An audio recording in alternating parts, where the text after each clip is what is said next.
Senhor, muito obrigada, Deus. O Senhor é perfeito em todas as coisas e Tu não perde tempo. Senhor é Senhor do tempo, Deus. Nós aqui nos distraímos, Senhor, e nos movemos, mas o Senhor é esse Deus estável, esse Deus perfeito, esse Deus que não muda, Senhor, de acordo com as circunstâncias. Deus que é certeiro, é fiel, Senhor, é verdadeiro. Nós te agradecemos, nós te louvamos, nós adoramos o Senhor por isso. Senhor, queremos entregar ao Senhor a nossa vida mais uma vez, a nossa meditação, que seja agradável para nós meditarmos no nosso coração, que seja agradável diante do Senhor. Deus, e que isso transforme as nossas vidas, Senhor.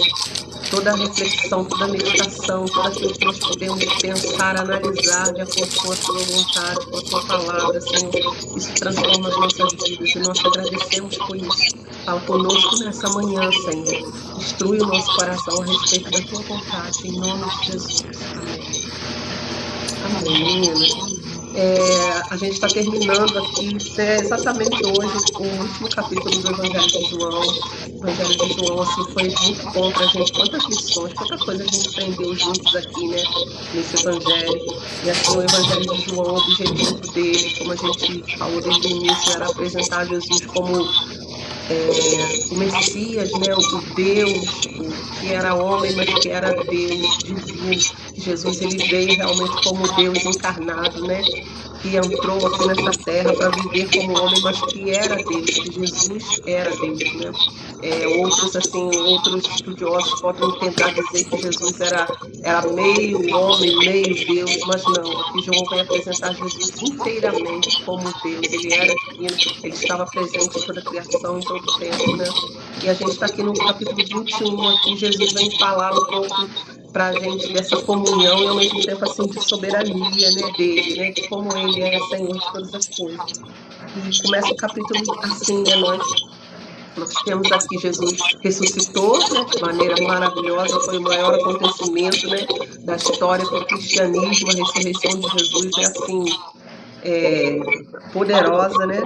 E Jesus já tinha aparecido aqui para os discípulos, né? Maria Madalena ali, os discípulos para Pedro, e aí uma segunda vez ele aparece ali para os discípulos de novo, para que Tomé possa crer, por causa da incredulidade de Tomé, né? Jesus vem tratar isso aí, né? De que Tomé precisava ver para crer, e o Senhor vem trazer uma lição sobre isso aí, né? Sobre a nossa vida também. E aí depois Jesus aparece aqui, agora a terceira vez para os discípulos na praia, né, no mar. Aqui fala que é no mar da Galileia, né? Então Jesus já tinha saído daquela região ali de Jerusalém, já estava ali na Galileia, os discípulos estavam ali, Jesus aparece ali, né? E começa assim, né? Depois disso tornou Jesus a manifestar-se aos discípulos junto do mar de Tiberíades. E foi assim que ele se manifestou. Estavam juntos Simão Pedro, Tomé, chamado Dídimo, Natanael, que era de Caná da Galileia, os filhos de Zebedeu, e mais dois dos seus discípulos. Disse-lhe Simão Pedro: eu vou pescar. Disseram-lhe os outros: também nós vamos contigo. Saíram e entraram no barco, e naquela noite nada apanharam.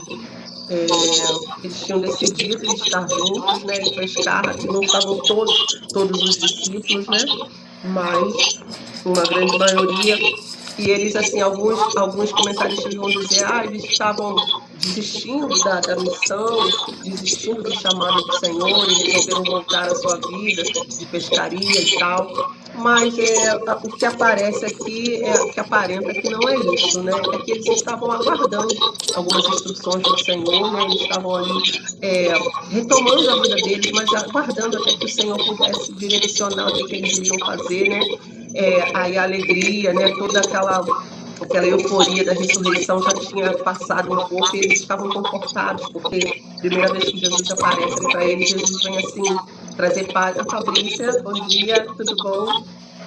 Jesus veio confortar os discípulos ali com paz, né? Porque eles estavam naquela turbulência toda, Jesus tinha morrido, Jesus tinha a suspeita de terem roubado o corpo de Jesus, aquele medo todo que eles estavam. Jesus aparece pela primeira vez para trazer paz, né? Depois Jesus aparece para Tomé para tratar da incredulidade. Agora Jesus vem assim trazer esse conforto de comunhão com eles, né? dessa alegria de novo e assim tratar Pedro. A gente sabe que nesse capítulo aqui que Jesus vai tratar ali com Pedro, né? Então, assim, sempre que o Senhor aparece, ele tem um propósito. E eles estavam ali pescando, foram no barco, foram pescar. E aqui o versículo 4 diz assim: mas ao clarear da madrugada estava Jesus na praia. Todavia os discípulos não reconheceram que era ele. Gente, já é a segunda vez que aparece aqui que alguém não reconhece. Maria Madalena também não reconheceu exatamente Jesus quando ele falou com ela lá no jardim ainda, né? Perto do sepulcro, né? Ela, à primeira vista, ela não tinha reconhecido. Quando ele fala com ela, ela ouve a voz, é que ela reconhece. E aqui, Jesus está ali na praia, e os discípulos, à primeira vista, não reconheceram. Então, isso dá indícios de que Jesus estava com o corpo glorificado. Não totalmente como o Rei dos Reis, que ele vai vir agora na sua segunda vinda, né, com toda a sua armadura e tal, mas Jesus já estava diferente, né? Tanto é que os discípulos não reconhecem ele de cara, tanto Maria Madalena quanto aqueles discípulos, porque Jesus já devia estar com um corpo diferente, né? Jesus aparecia aqui nessa terra fisicamente, mas também Jesus já tinha ido ao céu, né? Jesus já tinha morrido, ressuscitado, então Jesus estava diferente. E aí fala assim que eles, no entanto, eles não reconheceram de início, né? E perguntou-lhes: filhos, tendes alguma coisa de comer? Jesus, assim, provoca, né? Porque Jesus devia saber que eles tinham pescado e não tinham conseguido nada. E Jesus fala de uma maneira, assim, carinhosa, né? Como se fosse assim: meus meninos, meus filhinhos, vocês têm alguma coisa para comer aí, né? Jesus provoca dessa forma. E, assim, é muito interessante porque Jesus já havia multiplicado pães e peixes, já tinha tido pesca maravilhosa, Jesus já tinha feito esse tipo de milagre, né? E Jesus vem aqui, de certa forma, assim, repetir um pouco isso, né? E aí ele fala assim com ele, e eles respondem: não temos, né? Então lhes disse: lançai a rede à direita do barco e achareis. Assim fizeram e já não podiam puxar a rede, tão grande era a quantidade de peixes. Aquele discípulo a quem Jesus amava disse a Pedro: é o Senhor, né? E Simão Pedro, ouvindo que era o Senhor, cingiu-se com suas vestes, né? Naturalmente já tinha tirado ali a camisa, estava, né? Só com a parte de baixo do corpo para mergulhar, né? Pescando, porque se havia despido, e lançou-se ao mar. Mas os outros discípulos vieram no barquinho puxando a rede com os peixes, porque não estavam distantes da terra, senão quase 200 côvados.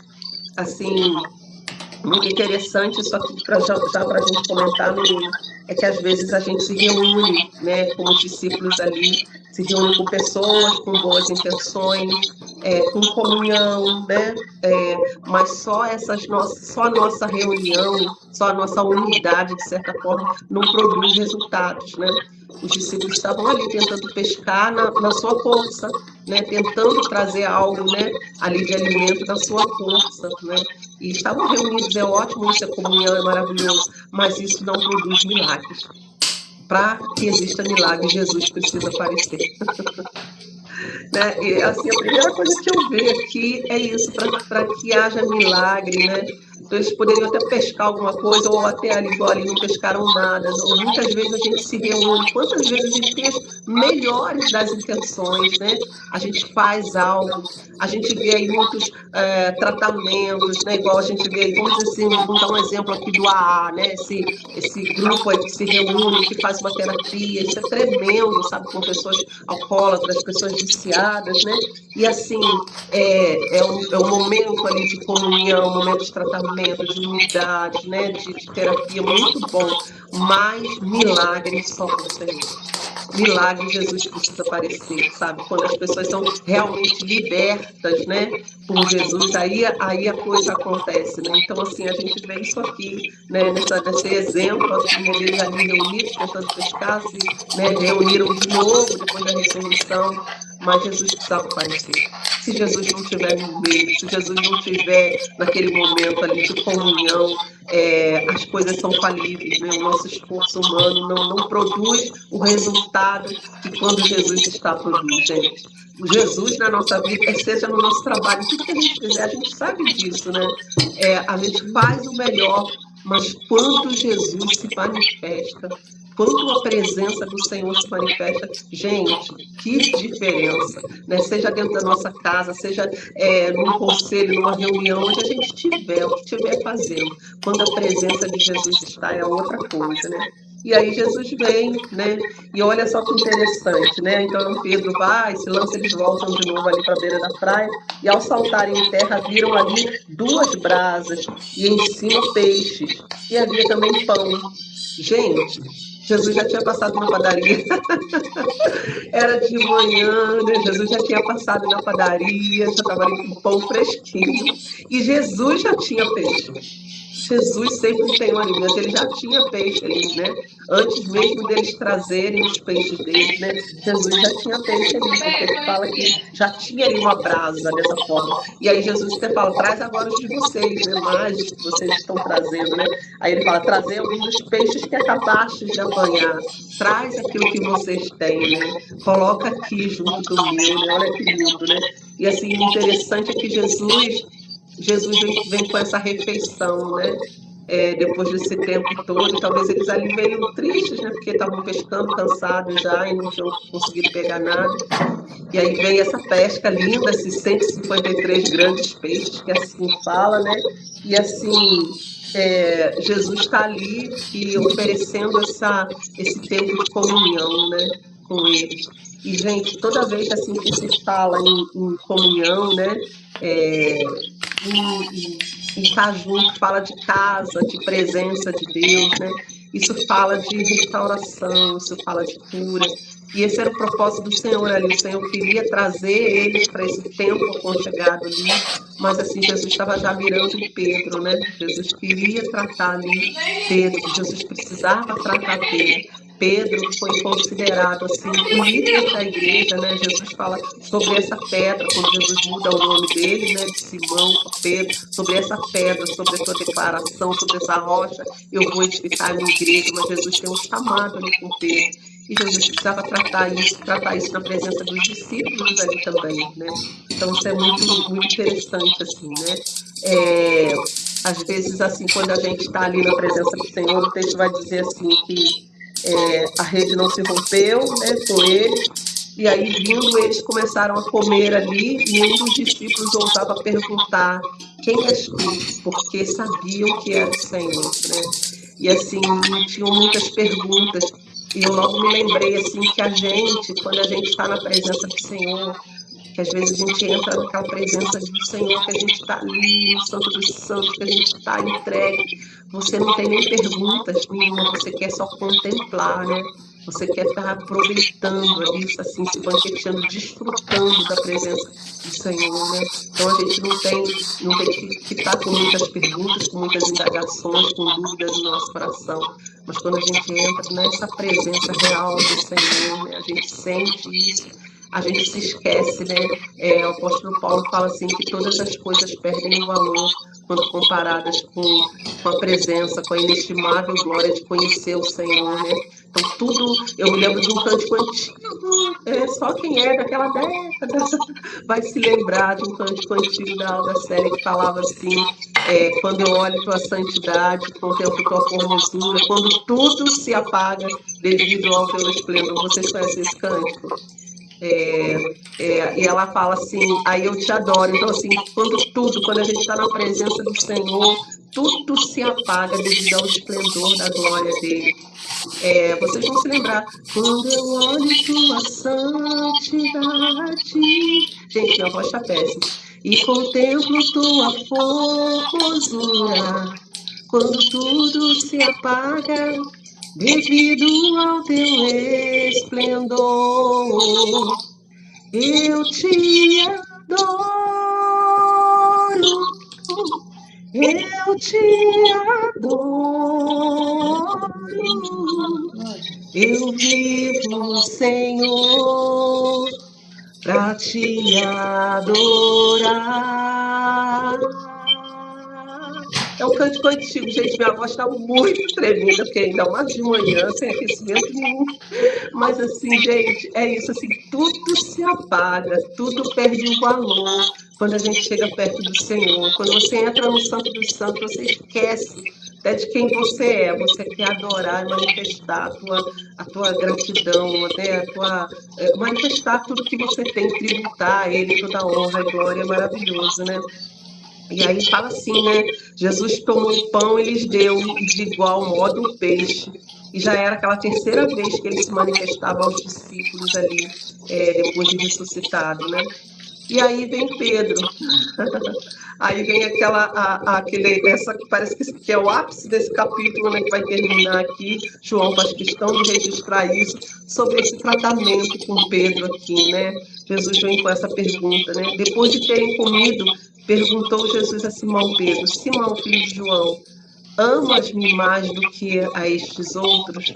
Olha, gente, Jesus vem aqui assim, de uma forma poderosa, tratar, curar o coração de Pedro, né?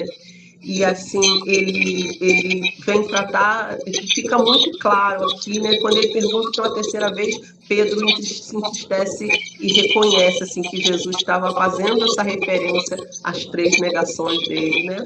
E alguns comentaristas vão dizer assim que Jesus usa aqui os verbos, né? Esse amor, né? O amo, filéu, ágape, né? Que é o amor completo de Deus, ou o amor humano, né? Mas, assim, alguns também vão dizer que naquela época não tinha essa tradução do hebraico. Então, essa tradução de amor, ágape, filéu é a tradução hebraica. Mas aqui Jesus conversava com eles em aramaico, que era a língua comum deles, nativa deles lá, que eles usavam. Então, assim, provavelmente não foi nesse sentido. O sentido de Jesus aqui, a diferença que traz aqui, que Jesus fala, amas-me mais do que a estes, era assim, colocar Pedro num lugar realmente de humildade, de reconhecimento, porque Pedro, a primeira coisa que Pedro faz lá quando Jesus, antes de negar com Jesus, antes de ser crucificado, né, antes de Jesus ser entregue, o que Pedro fala? Jesus fala, um de vós vai me negar. Jesus fala isso lá na comunhão da mesa. E aí Pedro fala assim, não, eu não, Senhor. Não, eu vou contigo até o fim. Eu estou contigo, eu sou capaz de morrer por ti. Então Pedro está assim, agindo na força da sua carne, naquela impetuosidade toda que ele tinha. Ele declara, não, eu vou até o fim, eu jamais, Senhor, jamais eu vou te abandonar, né? Jesus fala, vocês vão me abandonar. E ele fala, não. Então, assim, o Senhor vem aqui e parece assim que naquela declaração Pedro está querendo dizer, os outros até podem, Senhor, os outros podem te negar, os outros aí podem até te abandonar, mas eu não, né? E aí Jesus vem aqui e fala a primeira pergunta de Jesus, você me ama mais do que a esses? Olha a pergunta, você me ama mais? Né? Na época, Pedro declarava que ele podia mais do que os outros. Não, eu amo mais, eu estou mais com Jesus do que os outros. Agora Jesus vem tratar aqui, né, fazendo essa transformação na vida de Pedro dessa forma. Você me ama mais do que os outros, Pedro? E Jesus não vem confrontar assim e falar assim, Pedro, tu me negou, olha só o que tu fez, o que você foi fazer que você foi me negar. Não, Jesus vai com uma pergunta, fazendo Pedro refletir. Aí que está essa cura. Jesus vem assim contundente, ele vai lá dentro, né? Ele vai e fala, Pedro, tu me amas mais do que esse? Tu tem coragem agora de dizer isso? Gente, é lindo isso aqui, né? A maneira como o Senhor trata, né? E aí Pedro fala, Senhor, sim, Senhor, tu sabes que eu te amo. Né? Pedro joga para Jesus de volta, tu sabes, tu vê tudo, tu me sondas, tu sabes que eu te amo, né? E tornou a perguntar-lhe pela segunda vez, Simão, filho de João, tu me amas? E ele respondeu, sim, Senhor, tu sabes que eu te amo. Disse-lhe, pastorei as minhas ovelhas. Então, assim, não é só em palavras, Pedro, não é só em palavras, não é só demonstração esbravejando, Pedro, demonstra que tu me ama, cuidando daquilo que é meu, cuidando das minhas ovelhas, apacentando, alimentando as minhas ovelhas, né? O Senhor fala. E aí, pela terceira vez, Jesus lhe perguntou, Simão Pedro, filho de João, tu me amas? Pedro entristeceu-se por ele ter dito pela terceira vez, tu me amas. E respondeu, Senhor, tu sabes todas as coisas, tu sabes que eu te amo. Então, assim, Pedro ali se entristece profundamente, porque ele se lembra dessa referência a terceira vez já, e assim, sabia que Jesus estava sendo contundente, trabalhando ali o coração dele, né? E assim, ele fala, Senhor, tu sabes todas as coisas, tu sondas, tu conheces o meu interior, tu vê tudo, é tu quem controla todas as coisas. E assim, Jesus pega, meninas, esse momento de fracasso de Pedro, né? Aquele momento que Pedro, assim, lembra do que ele fez, lembra de se arrepender, né? Jesus pega esse momento de fracasso e transforma, assim, num momento de chamado para Pedro, porque Jesus fala, apacenta as minhas ovelhas, cuida das minhas ovelhas, cuida dos meus filhos, né? Jesus transforma aquele tempo assim de que não dá mais para mim, eu fracassei aqui. Jesus fala, não, eu tenho restauração para você, eu te chamo, cuida dos meus. E Jesus vem falar isso conosco hoje, meninas. Talvez a gente fracasse, muitas vezes a gente faz promessas ao Senhor, a gente faz votos ao Senhor, quantas vezes a gente assim se esforça, né? Na nossa própria força humana, a gente quer fazer algo para Deus, construir algo para Deus, e a gente fracassa. E o Senhor vem chamar a gente, vem falar, olha, é no meu controle, em humildade, é dependente de mim que vocês vão conseguir, né? O Senhor transforma isso num chamado. Eu tenho chamado vocês. Não acabou para vocês, não acabou para Pedro ali, né? Enquanto Pedro negou isso, estou errando tudo aqui. Quando Pedro nega Jesus, né? Não acabou ali naquele momento, naquele fracasso, naquela derrota, né? De Pedro. Não acabou. Havia restauração, assim como há para nós. A restauração, a recomeço, né, para as nossas vidas e principalmente no nosso chamado, naquela obra que o Senhor tem para nós. O Senhor quer curar as nossas vidas primeiro, tratar o nosso interior, trazer a gente assim para o cerne, para aquilo, para a intensidade realmente do que é a presença dele, né? De nós sermos humildes, nós sabermos, reconhecemos quem ele é, reconhecemos quem nós somos, para que a gente possa ser usado. Então, assim, o Senhor vem trabalhar isso no coração de Pedro aqui, toda essa arrogância, toda essa, né, intrepidez de Pedro, né? Pedro, assim, muito né, afoito, né, com tudo que ele vai fazer. O Senhor vem assim, vem acalmar, deixa eu te tratar, eu te sondo, eu te conheço, vem fazer aquilo que eu te ordenei, né? Sou eu que controlo todas as coisas, não é você com toda a sua força, com todo o seu ímpeto, mas é assim, é a minha vontade, né? E a gente vê o Senhor tratando aqui, né? O Senhor fala, em verdade te digo, que quando eras mais moço, tu te cingias a ti mesmo e andavas por onde querias. Quando, porém, fores velho, estenderás as mãos e outro te cingirá e levará para onde não queres. Disse isso para significar com que gênero de morte Pedro havia de glorificar a Deus. Depois de assim falar, acrescentou, segue-me. Olha, gente, como que o Senhor vem tratar sobre humildade e soberania aqui, o Senhor falando, Pedro, não é na tua força, não é no teu ímpeto, né? No meu controle, né? É na minha dependência, é sendo humilde, né? Sendo tratado pelo Senhor, é que você vai poder fazer a minha vontade, né?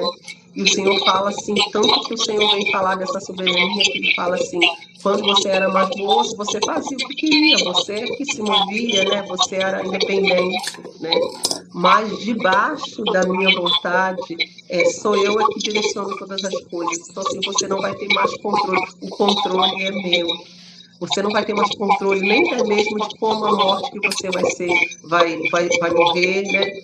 Porque ele fala que outros se cingiam, agora outros vão te levar. Você se cingia, você mesmo se revestia, agora outros é que vão te conduzir, outros vão te amarrar, né? E você vai morrer dessa forma. Então, assim, o Senhor vem falar dessa soberania, né? Desse governo dele, né? Pedro precisava se colocar debaixo dessa autoridade, desse governo do Senhor. Era o Senhor quem direcionava agora todas as coisas. E não era mais a sua vontade, o seu ímpeto, né? E eu faço, eu aconteço, né? Agora Pedro estava sendo tratado ali humildemente para que Pedro realmente pudesse ser usado. O Senhor fala assim, vem e segue-me, né? Jesus comissiona Pedro ali, chama Pedro assim, para estar realmente fazendo a sua vontade, apacentando ali as ovelhas, cuidando, né? Tanto é que Pedro tem essa missão aí especial, né, de ser aí um apóstolo que vai ser realmente como um pastor, uma referência de um pastor, cuidando de outras igrejas, cuidando, fortalecendo uns aos outros, né? Então o Senhor assim faz de uma forma, Jesus não rejeita Pedro, Jesus não rejeita Pedro, sabe? Pedro foi capaz de negar, mas Jesus assim o acolhe e realmente faz Pedro refletir em tudo que ele quer. E isso a gente vê de maneira muito especial aqui nesse capítulo, terminando esse capítulo de João, assim, quanto que o Senhor vem tratando conosco, falando dessa divindade dele, dessa soberania dele, dessa graça salvadora, essa graça redentora, essa graça restauradora, graça que cura, né? Jesus vem fazer isso ali na mesa com os discípulos, né? Vem fazer ali naquele tempo de comunhão, de peixe. E tanto é que Jesus está falando dessa soberania, que Jesus fala do tipo de morte, né, que ele vai glorificar o Senhor. E aí Pedro faz uma pergunta para Jesus, né? Pedro fala para Jesus assim: e este aqui, né? Que era aqui pela referência era João que estava ali próximo, né? E Pedro fala assim: e esse? Tipo assim, eu vou te glorificar com esse tipo de morte, então tá. E esse aqui, como é que vai ser, né? Ele se preocupa em olhar ao redor e perguntar, né? E aí o Senhor fala para ele: se eu quiser que ele fique vivo até eu voltar, tipo assim, isso foge do teu controle, Pedro. Sou eu que sou soberano sobre essas coisas, sou eu que decido, né? Se João iria morrer assim ou não, como que João... E assim, isso não significa que Jesus estava dizendo que que João jamais morreria, não. Né? Tanto é que João mesmo declara, né? Então se tornou corrente entre os irmãos o dito de que aquele discípulo não morreria. Mas o próprio João fala isso: ora, Jesus não dissera que tal discípulo não morreria, mas se eu quero que ele permaneça até que eu venha, o que te importa? Tipo assim, o que é mais importante é fazer a minha vontade do que estar preocupado com os outros, em controlar as circunstâncias ao redor, como que isso vai acontecer com esse ou com aquele. Sou eu que sou soberano, sou eu que decido esse tipo de coisa, né? Era isso que o Senhor estava querendo dizer. Então, assim, meninas, como o Senhor trata com o nosso coração sobre, assim, a graça dele, essa graça perdoadora, né? O Senhor aqui no final do capítulo de João, o Senhor vem tratar isso, assim, o perdão de Pedro, a cura, a restauração, esse chamado de Pedro de forma, assim, intencional, né? E assim, como que o Senhor vem falar assim: eu controlo todas as coisas, eu me entreguei na cruz, eu sabia que a minha missão até ali era aquilo, eu fui até lá, eu fiz o que tinha que ser feito, tudo dentro da ordem, do controle, da soberania, da graça de Deus. Ele precisava fazer isso. E agora o Senhor volta ressuscitado, e o Senhor assim vem tratar isso conosco, lembrar para nós, né, que Ele é o Senhor de toda a terra, o Senhor de todas as coisas. E assim, termina aqui o capítulo falando assim, né? João agora testemunha, né? Esse é o discípulo que dá testemunha a respeito dessas coisas e que as escreveu, e sabemos que o seu testemunho é verdadeiro, né? João era testemunha ocular, João era testemunha íntima, né, de Jesus ali, e ele escreve isso. Aí ele fala: porém, ainda muitas outras coisas que Jesus fez, se todas elas fossem relatadas uma por uma, creio que nem no mundo inteiro caberiam os livros que seriam escritos. E assim, é claro que João aqui faz como é que se fala, um exagero, né? Ele fala que não caberia no mundo. Isso naquela época limitada de João fala assim, de uma forma, fazendo alusão, né, a tantas coisas grandiosas, mas realmente a gente lendo hoje, não caberiam no mundo as milhares de pessoas que o Senhor salvou, que o Senhor transformou. Se cada uma fosse contar as suas experiências com o Senhor, realmente talvez não caberiam no mundo de tantos livros, né? Como se escreveria tanto a respeito de tudo que o Senhor já fez. São milhares, são séculos e séculos, milhares, incontáveis pessoas transformadas, pessoas curadas, pessoas restauradas, pessoas libertas pelo Senhor. Então, isso assim é maravilhoso daquilo que o Senhor fez, né? E aqui termina esse livro de João, gente. A gente veio até aqui com esse evangelho, assim, Deus tratando conosco, falando conosco de tantas maravilhas, e Ele mostrando assim a sua soberania, a sua graça perdoadora, o seu amor. João, quando João escreve lá as epístolas, João é assim, tido como discípulo do amor, né? Porque ele fala tanto isso, assim, o discípulo a quem Jesus amava, e ele fala de uma maneira muito carinhosa nas suas epístolas lá. E ele quis trazer isso aqui, finalizando esse tratamento do Senhor, esse amor mesmo em curar, em transformar as nossas vidas, com esse exemplo de Pedro aqui. O Senhor restaura todas as coisas. Naquela churrasquinho ali à beira da praia, churrasquinho de café da manhã, pãozinho fresco, peixes frescos, né? Esse tempo de comunhão, sempre que o Senhor fala de mesa, é esse tempo assim, de comunhão, de cura, de tratamento com as nossas vidas. E Jesus termina aqui nesse capítulo dessa forma, assim, né? Com esse exemplo de Pedro, com esse amor do Senhor, assim. O Senhor não vem lançar em rosto, né? Ele não vem cobrar dessa forma, mas Ele sempre vai te fazer refletir, vai sempre te ir lá no fundo do teu coração, né? Te fazendo perguntas, querendo saber de você o que é isso mesmo. Você tem certeza, você reflete, você pensa em relação a essas coisas. E assim, para nós é isso, meninas, assim, sabe, o Senhor quer nos fazer refletir. Está valendo a pena? Está fazendo sentido para nós estarmos aqui, a gente continuar dessa forma? Vale a pena? Você tem crescido até aqui? O que tem acontecido com a tua vida, né? Esse devocional tem te motivado a se aproximar mais do Senhor? Tem te motivado a querer se alimentar mais do Senhor? Tem te motivado a apacentar, a querer cuidar mais de pessoas, a tratar mais de pessoas? O que esse devocional está fazendo com a tua vida, né? Há sentido nisso? O Senhor tem falado com você, tem tratado com você, né?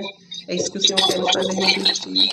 E que nessa manhã a gente possa, assim, estar terminando esse mês de outubro, a gente já está aí realmente finalizando o ano. Né, talvez a gente planejou tanta coisa e chega agora no final do ano a gente nem conquistou tudo aquilo, mas assim, o que mais importa para a gente é se a gente vai ter a presença do Senhor, não caminhar na nossa força, não caminhar, sabe, só no nosso esforço, naquilo que a gente sabe, naquilo que a gente faz, mas completamente dependente do Senhor. Sabe, o Senhor precisa ser soberano dentro da nossa casa, de todas as nossas atividades, no nosso trabalho, no nosso dinheiro, sabe, na nossa comunhão, no nosso relacionamento. O Senhor precisa ser o Senhor de todas as coisas, né? Nós louvamos a Ele porque Ele tem prazer em estar conosco. E, Senhor, eu tenho certeza que o Senhor tem prazer em acender uma brasa aí na tua casa e te chamar para comer pão e peixe, né? Com Ele, né? Na presença dEle. Amém, meninas? Vamos terminar aqui, então.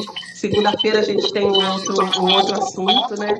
Mas, assim, que bom que a gente veio até aqui. E a gente, a partir de segunda, a gente vai definir qual outro livro, né? Qual outro... Se a gente vai pegar aqui uma das cartas do apóstolo Paulo, se a gente vai pegar um livro do Velho Testamento. Aí vocês podem opinar também, tá bom, meninas? Para a gente continuar aí. Se isso estiver valendo a pena para vocês. Tá bom? Amém? Vamos orar. Pai, muito obrigada, Senhor. Como é preciosa a tua palavra, Senhor, e que coisa boa. Senhor, nós sabemos que somos tratados pelo Senhor, somos, assim, restaurados, Senhor, na nossa comunhão contigo, e restaurados, Senhor, mesmo que a gente falhe, que a gente fracasse muitas vezes. Senhor, o Senhor tem cura profunda para o nosso coração, o Senhor tem tratamento para nós. Não há um momento que o Senhor nos rejeite, Senhor, mas o Senhor tem nos amado e através da sua palavra o Senhor demonstra isso, Senhor, esse amor, esse cuidado, Senhor, conosco, Senhor. Senhor, o Senhor não tem nos rejeitado quanto ao nosso chamado, ainda que a gente tenha, Deus, muitas vezes falhado, mas o Senhor reafirma o chamado, reafirma a eleição, o Senhor reafirma o dom, o Senhor reafirma, Senhor, o poder do Senhor transformando as nossas vidas e atuando através de nós, Senhor. Que a glória de todas as coisas seja tua, Senhor, e que o Senhor nos ajude a nos erguer, Senhor, e Deus, a fazer diferença nessa terra com tudo que temos aprendido de ti. Muito obrigada, Senhor. Deus, que todas as tuas palavras, Senhor, tudo aquilo que temos aprendido aqui, que isso venha confrontar o nosso coração, apertar o nosso coração, a ponto da gente, Senhor, se levantar, Senhor, da gente não se acomodar na nossa situação, mas que a gente se levante, Senhor, para um novo tempo do Senhor. Deus, para tempos poderosos da tua presença, tempos, Senhor, em que vidas serão transformadas através da nossa, do testemunho, Senhor, que sair das nossas vidas, Pai. Nós oramos que o Senhor abençoe cada família, cada mulher aqui, que esse final de semana seja marcado pela tua presença, Senhor, por essa comunhão de pão e peixe contigo, diante do Senhor, Deus. Deus, que ao olhar nos teus olhos, Senhor, nós sejamos cada dia mais transformados, Pai. Nos abençoe esse final de semana, em nome de Jesus. Amém. Amém, meninas. Glória a Deus. Segunda-feira a gente está junto de novo. Fabi, Pri, beijo vocês.